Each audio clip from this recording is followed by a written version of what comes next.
Hola, buenos días. Bueno, en este video les voy a comentar la resolución del noveno ejercicio computacional de la parte de programación, en el cual el objetivo es eh, generar un código que nos permita realizar ajustes de cuadrados mínimos, eh, basándonos, bueno, en dos tipos de funciones base.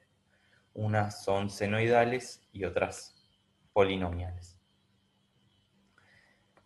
La idea del problema de cuadrados mínimos es que tenemos un sistema de ecuaciones de esta pinta que queremos resolver para encontrar el vector de coeficientes C y una matriz A que bueno, va a estar basada en lo que llamamos los datos, que son pares de puntos x, y, por los cuales queremos encontrar una función que no necesariamente pase por esos puntos exactamente, pero que los aproxime. Eh, Entonces la idea es que bueno, el vector este I mayúscula está construido con los puntos y la matriz A tiene en cada componente una función, la evaluación de una función phi j en el punto xy, de forma tal que construimos el I sub i como una combinación lineal de los phi j con coeficientes cj. Y queremos encontrar los mejores coeficientes cj para aproximar los I sub i a partir de los xy. La idea del problema de cuadrados mínimos es que se resuelve de esta forma, usando la matriz A traspuesta por A y proyectando el vector I con la matriz A. En el caso en el cual exista la solución a este problema, vamos a tener un C que minimiza la norma, digamos, de esta diferencia, el A por C menos I. Entonces la propuesta es empezar construyendo un vector, un par de vectores x e y, donde x sea básicamente 10 valores x espaciados entre menos pi sobre 10 y pi sobre 10, y y sea el seno de x. Eso debería salir bien sencillo a esta altura, pero lo vemos por si las dudas igual. Acá tenemos x como un linspace entre menos pi sobre 10 y pi sobre 10. Sigo viendo gente en las consultas que pone esto entre paréntesis. No hace falta eso. Y también vi gente que armaba este vector i con un for. Acuérdense que el chiste de las funciones de NumPy es que permiten aplicarse sobre arrays directamente, ¿no? Bueno, lo siguiente es construir una función que reciba un vector x y un número entero n, que va a decir la cantidad de coeficientes o bueno, el tamaño de la base de la phi j. Un argumento que sea tipo, que indique qué tipo de funciones quiere usar, y ya sean polinomiales o senoidales, y que construya con eso la matriz. Con esto no vi cosas raras en general, es bastante sencillo. Lo primero era tomar un nx que fuese la longitud de x, y después armamos la matriz A como un montón de ceros, y dependiendo el tipo, llenábamos los valores de A y J como XY, a la J o a IJ como un C. De nuevo no vi nada muy raro con esto.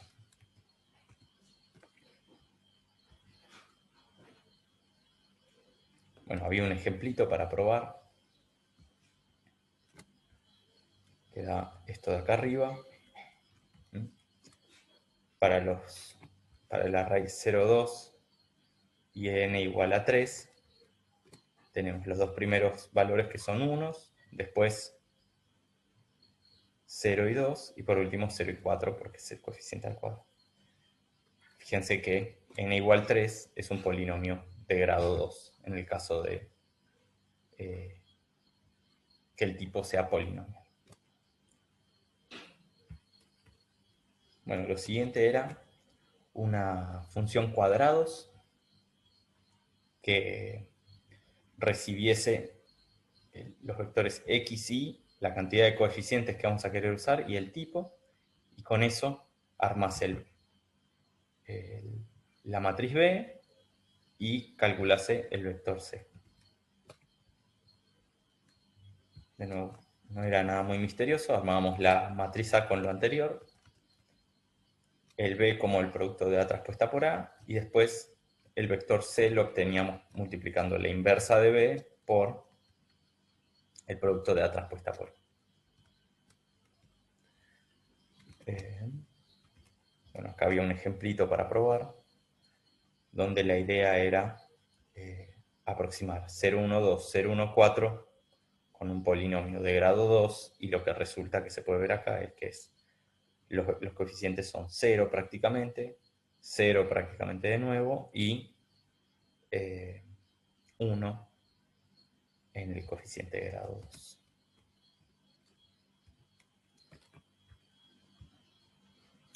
Bueno, después usando n igual a 3, calculábamos los coeficientes para los valores x e y del punto anterior. Acá los podemos ir imprimiendo. Se ve que para el caso polinomial es como un vector lineal donde la primera componente es 0, después tenemos algo que prácticamente es 1, fíjense que es del orden de 0,9, y por último tenemos en el término cuadrático algo que va como a la menos 16. Y para el senoidal se ve que básicamente solo perdura la primer frecuencia, que sería el seno.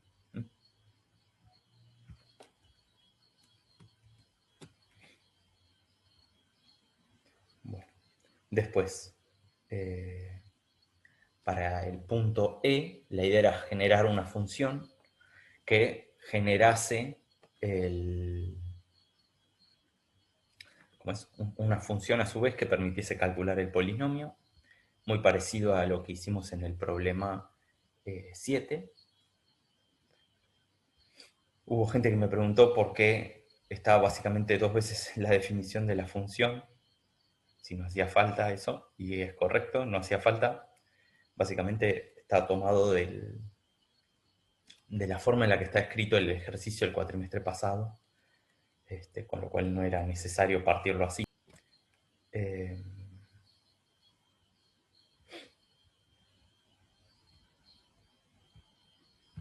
La idea es,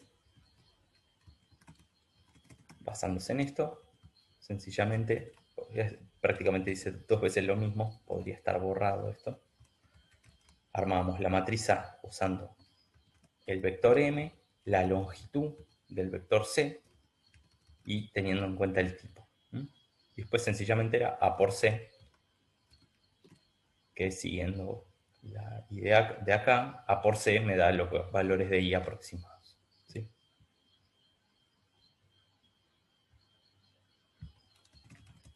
Esto prácticamente podría dejarse así. Y listo. Bueno, con este ajustador, lo siguiente que armábamos era una tira de valores en el rango de x, y con eso graficábamos. Si lo hacían exactamente así, no se veía prácticamente diferencia, así que acá lo estiro un poquito más, entre menos pi sobre 5 y pi sobre 5, y ahí ya se empieza a ver cómo los valores que estiman son distintos. Uno podía ponerse a jugar un poco con esto y, por ejemplo, decir, vamos a generar una tira de valores un poquito más larga. Por ejemplo, acá entre menos pi y pi.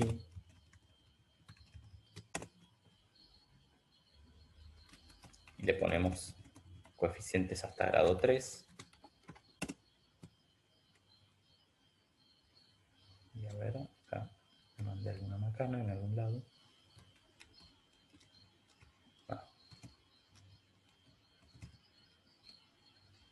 el ajustador este me quedó mal identado. Lo volvemos un paso atrás. Y bueno, lo siguiente que tenemos que hacer es estirar esto para que grafique en todo el rango.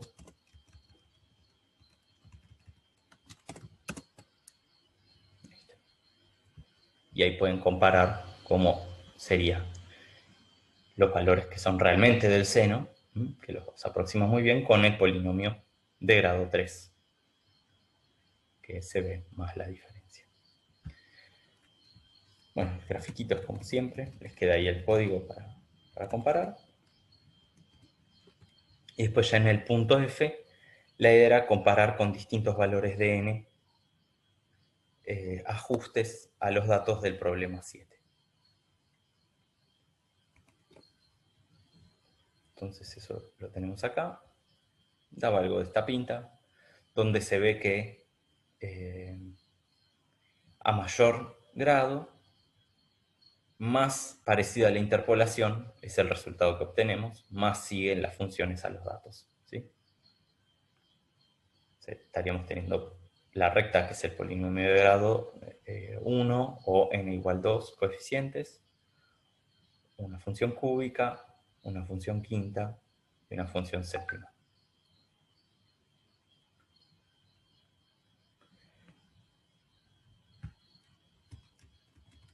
Después,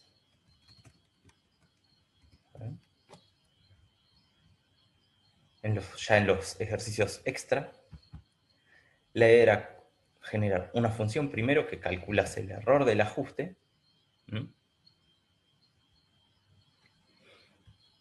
y otra que lo que hiciese fuese comparar el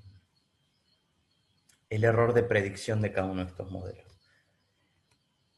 La idea de esto es que son dos funciones que sirven para medir cuán bien están ajustando a los datos estos polinomios, que es algo típico que se van a encontrar con cualquier cosa de estadística o machine learning que hagan, que es, bueno, yo obtuve estos gráficos, quiero saber cuán bien funcionó cada uno. Entonces, teníamos estos n's con los cuales hacíamos los ajustes, generábamos una función que realizara el ajuste.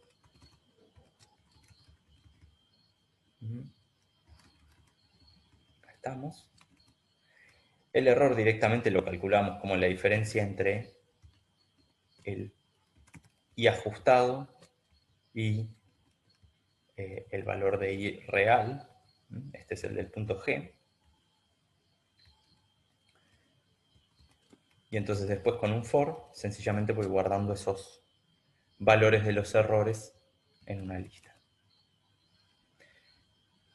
Y lo que vemos ahí es algo de esta pinta, que es básicamente lo esperable, que es mientras más coeficientes agrego, más versátil es el polinomio que estoy usando y menor es el error de ajuste que tengo. Que esto es esperable, ¿no? Porque sabemos que si usamos tanto coeficientes como datos tenemos, podemos lograr directamente un polinomio que interpole a los datos, o sea, que pase por todos los puntos y entonces tendría error cero. Ahora, sabemos bien que una función interpoladora, por lo que vimos en los viejos ejercicios, no estaría necesariamente representando bien el comportamiento de la función en todos lados, ¿no? Porque a veces sobreajusta el comportamiento, ¿no? Y captura demasiado el ruido de los datos. Entonces, para poder comparar eso un poco, en el punto H, la idea para comparar la calidad del modelo era sacar un punto, ir sacando puntos de a uno de la lista de datos y calcular el error de predicción en ese punto que habíamos sacado. Entonces, ¿cómo hacíamos eso con la función? La función está error calidad del modelo, recibía el x, el y, la cantidad de coeficientes y el tipo, y va a ir guardando los errores de los valores en esta lista. Entonces, para cada uno de los valores en el rango de la longitud de x, armamos esta lista, que fíjense qué es lo que hago. convierto X en una lista y considero todos los elementos hasta el i-1. Recuerden que Python, cuando le decimos hasta 2.i, estamos considerando hasta el elemento i-1, del 0 al i-1, y eso le pegamos la lista con los elementos desde el i+1 hasta el final. Entonces básicamente nos queda una lista sin el elemento i-ésimo. Bueno, hacemos lo mismo en i, ajustamos el polinomio, que acá había un error en la IA, había un n-1, que debería ser un n.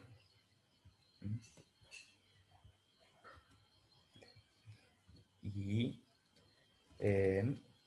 lo que hacíamos era calcular el error de predicción de ese valor de x, que había que convertirlo en un array, porque la función que armamos antes espera arrays.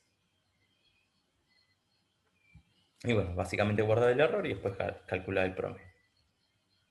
Entonces hacíamos eso para cada uno de los valores de n, y lo que obteníamos era una curva de esta pinta, donde ahora sí lo que vemos es que si bien el polinomio de mayor grado es el que menor error tiene sobre los datos, cuando yo lo que quiero ver es el error de predicción, cuál es el que tiene error más chico, vemos que en realidad el de grado 3, o sea, 4 coeficientes, sería el que menor error tiene. Y fíjense que esto es interesante porque de alguna forma lo que estamos viendo es que el polinomio de grado 3 es el que, por ejemplo, menos problemas va a tener en los extremos de los datos, que es donde más error se va a acumular, y el polinomio de mayor grado va a tener más variación.